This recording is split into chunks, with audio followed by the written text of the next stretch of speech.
Let's make today count. Good morning.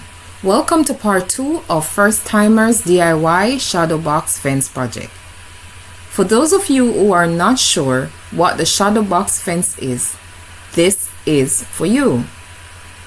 Our fence is 6 feet high and is made of premium treated dog ear pine pickets.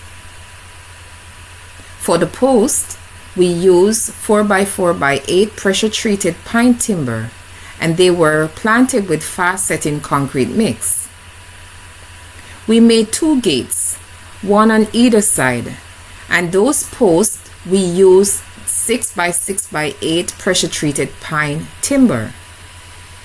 For the fence rail, we use 2x4x16 prime ground contact pressure treated southern pine lumber, and for the screws we use the 2-inch exterior flathead wood deck screws.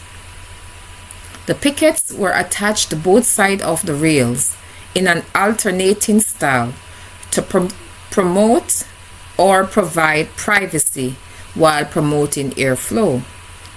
The spaces left between each picket is dependent on the maker or the owner, as the more space you leave between each picket, the less privacy you'll have.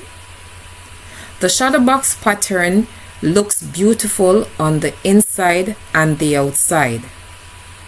Please note that all the wood used were treated to protect it from water damage and termite infestation. Also, you have the option to stain or paint the fence if you want. For us, we choose a sealant to preserve its natural look.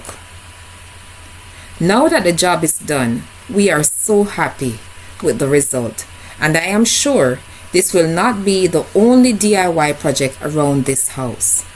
So, if you are thinking about doing a project like this and have the ability to, you should go ahead. Do your research, go on Google, and you'll get the information. The results or the finished product is quite rewarding. Please watch to the end, and I hope you will be inspired. Thank you.